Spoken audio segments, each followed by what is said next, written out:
$4.9 trillion. That is the combined assets under management of Middle Eastern sovereign wealth funds as of 2024, an all-time record. And Deloitte projects that number to reach $18 trillion by 2030. These funds are no longer just oil money parked in U.S. treasuries. They have become the single most powerful force reshaping who wins and who loses in Asian technology. Welcome back to Asia Tech Macro. I'm Maya, and today we're pulling back the curtain on a trend that connects almost every story we've covered this year. From Chinese robo-taxis in Abu Dhabi, to Indian startups funded by Qatari capital, to Singapore's data center boom financed by Gulf money.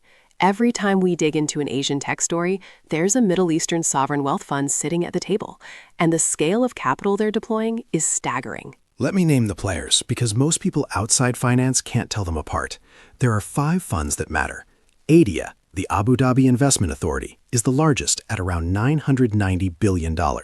Then there's PIF, Saudi Arabia's public investment fund, now over $1 trillion and by far the most aggressive. Mubadala, also Abu Dhabi, at roughly $300 billion. QIA, the Qatar Investment Authority, at around $510 billion. And the newest and most interesting one, MGX, launched by Abu Dhabi in March 2024, specifically as an AI investment vehicle, already racing toward a $100 billion AUM target. Wait, MGX is specifically an AI fund? I didn't realize sovereign wealth funds were getting that sector-specific. MGX is a game changer. It was created by Mubadala and G42, which is an Abu Dhabi AI company closely linked to the ruling Al Nahyan family. Bloomberg reported in February 2026 that MGX is targeting over $100 billion in assets under management, spending up to $10 billion annually, and is exploring plans to raise $50 billion in third-party capital. Their portfolio already includes investments in OpenAI, Anthropic, and xAI.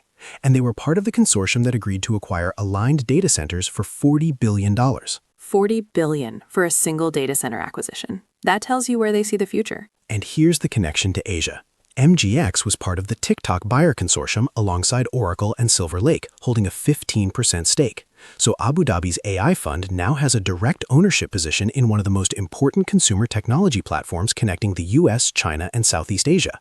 The geopolitical implications of that are enormous. Let's talk about PIF, because Saudi Arabia's fund has been making very aggressive moves in Asia specifically. PIF signed agreements worth up to $50 billion with 6 major Chinese financial institutions in August 2024 and opened a Beijing office.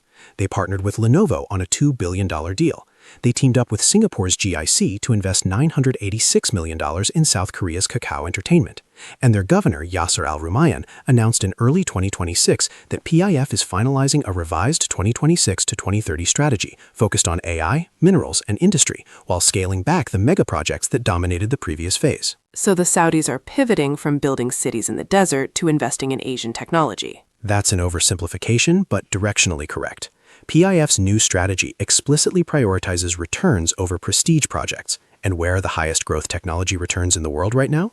Asia. And QIA, the Qataris? QIA has been the most active in Indian technology specifically. They've invested in Swiggy, which is India's food delivery platform, Flipkart, which is the e-commerce giant, Verse Innovation, which operates local language news platforms, and Rebel Foods, the cloud kitchen company. They also launched a venture called Bodhi Tree to scale investments in media, healthcare, and education across India and Southeast Asia.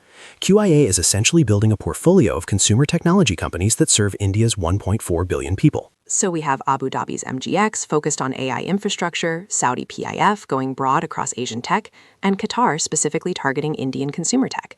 That's a remarkably coordinated division of labor for 3 countries that are theoretically competitors. You're touching on something important. These Gulf funds aren't really competing with each other. They're each carving out distinct niches within the broader Asia technology landscape. And the reason they can do this is simple. There is so much capital available that they don't need to fight over the same deals. Collectively, Gulf SWFs deployed over $9.5 billion into China alone in the year ending September 2024, and that was before the latest wave of AI investments. Let's dig into why this shift is happening now, because Gulf funds have existed for decades. What changed? 3 structural drivers. First, oil prices. Sustained high oil prices over the past 3 years have generated massive cash surpluses that need to be deployed. Saudi Arabia alone is producing over 10 million barrels per day. At $70 to $80 per barrel, that's billions of dollars per month flowing into PIF and other state entities. But they've always had oil money. What's different this time? The second driver is the Vision 2030 diversification mandate. Saudi Arabia, the UAE, and Qatar all have explicit national strategies to reduce dependence on hydrocarbon revenues. This means their SWFs are under pressure to generate returns from non-oil sectors. Technology is the obvious target because it offers the highest growth rates and because owning technology assets give these countries geopolitical leverage in a world increasingly defined by technological capability. And the third driver? The third driver is the most interesting: geopolitical hedging. As the U.S.-China relationship fractures, Gulf states are positioning themselves as a neutral capital bridge between the two blocs. PIF has offices in Beijing and invests in Chinese tech companies. Mubadala is a major investor in both Global Foundries, which is a U.S. strategic semiconductor asset, and Chinese biotech companies. QIA invests in both American companies like Stripe and SpaceX and Indian companies like Flipkart and Swiggy. So the Gulf funds can invest in both sides of the tech war because they're not aligned with either. Exactly, and this gives them access to deal flow that nobody else has. American venture capital firms face regulatory restrictions on investing in certain Chinese technology sectors. Chinese investment is unwelcome in many Western technology companies. But Gulf capital is perceived as neutral, and that perception is incredibly valuable.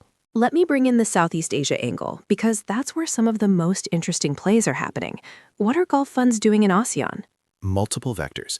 ADIA has partnered with Singapore's SC Capital Partners, specifically to target data center investments across Asia-Pacific. This is a massive bet on the AI infrastructure build-out. Mubadala has forged an alliance with KKR to tap into Asian growth, and their joint investments span fintech, logistics, and renewable energy.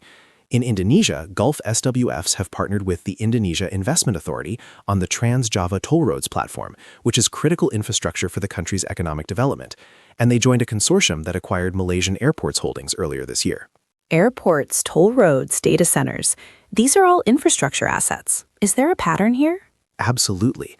Gulf funds have a strong bias toward infrastructure and platform assets because they generate predictable long-term cash flows that match the multi-generational investment horizon of a sovereign wealth fund. A data center in Jakarta will generate revenue for decades. A toll road across Java will collect fees for 50 years. This is fundamentally different from the venture capital approach of investing in startups and hoping for an exit in 5 to 7 years. That's a crucial distinction. They're not just investing in Asian tech. They're buying the infrastructure that Asian tech runs on. And that gives them structural influence.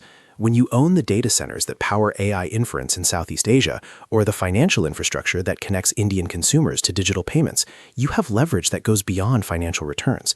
You become a critical stakeholder in the digital economy of entire countries. There's also the talent and knowledge transfer dimension. Mubadala invested in India's Geo platforms and Tata Power Renewables. QIA is funding Indian media and education platforms. These aren't just financial investments. They're building long-term relationships with the most powerful business families in Asia. Contrarian corner. The consensus view is that Gulf sovereign wealth funds are savvy, strategic investors who are successfully diversifying into Asian technology at exactly the right moment. They have the capital, the neutrality advantage, and the long-term horizon.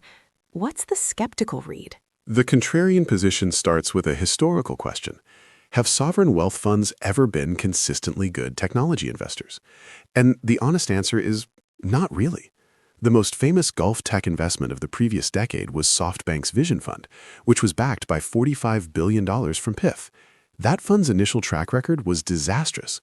WeWork, Uber's timing, a string of overvalued unicorns. The Vision Fund eventually recovered largely because of one bet on Coupang, South Korea's e-commerce giant. But the lesson is that massive pools of sovereign capital don't automatically translate into smart technology investing. That's a good point. The Vision Fund was supposed to be the template for Gulf tech investing, and it nearly became a cautionary tale. And there's a structural reason why sovereign wealth funds struggle with technology investing. These are bureaucratic institutions with multiple stakeholders, political considerations, and risk management frameworks designed for stable asset classes like real estate and bonds. Technology investing requires speed, risk tolerance, and deep sector expertise. When MGX tries to deploy $10 billion annually into AI, they're competing for deals with venture firms that have been doing this for decades. But MGX has the advantage of size. They can write checks that no venture firm can match. True, and that's a double-edged sword. The ability to write billion-dollar checks gives you access to later-stage deals like OpenAI and Anthropic, but it also means you're buying at premium valuations. When MGX invests in OpenAI alongside SoftBank, they're not getting early-stage venture returns. They're getting growth-stage returns with the liquidity constraints of a private company. If OpenAI's valuation ever corrects, the Gulf funds bear the downside with less ability to exit than public market investors. Okay, but devil's advocate on your devil's advocate. These funds have genuinely diversified their approach. QIA's Indian investments, Swiggy, Flipkart, Verse, those are real consumer technology companies with massive addressable markets. Fair point, and I'll give credit where it's due. QIA's Indian portfolio is genuinely well constructed. But here's the deeper contrarian concern. The neutrality advantage that Gulf funds enjoy today is contingent on geopolitical conditions that could change. Right now, Gulf states are perceived as neutral between the U.S. and China. But what happens if the U.S.-China conflict intensifies and Washington pressures Gulf allies to choose a side? The Abraham Accords and the defense relationship between the U.S. and Gulf states create leverage that Washington could use. That would be a nightmare scenario for these funds. Their entire strategy depends on being able to invest everywhere. Exactly. And there's a precedent. In 2023, the U.S. pressured the UAE to distance G42 from its Chinese technology partnerships as a condition for access to advanced U.S. AI chips. G42 sold its Chinese investments and signed a partnership with Microsoft.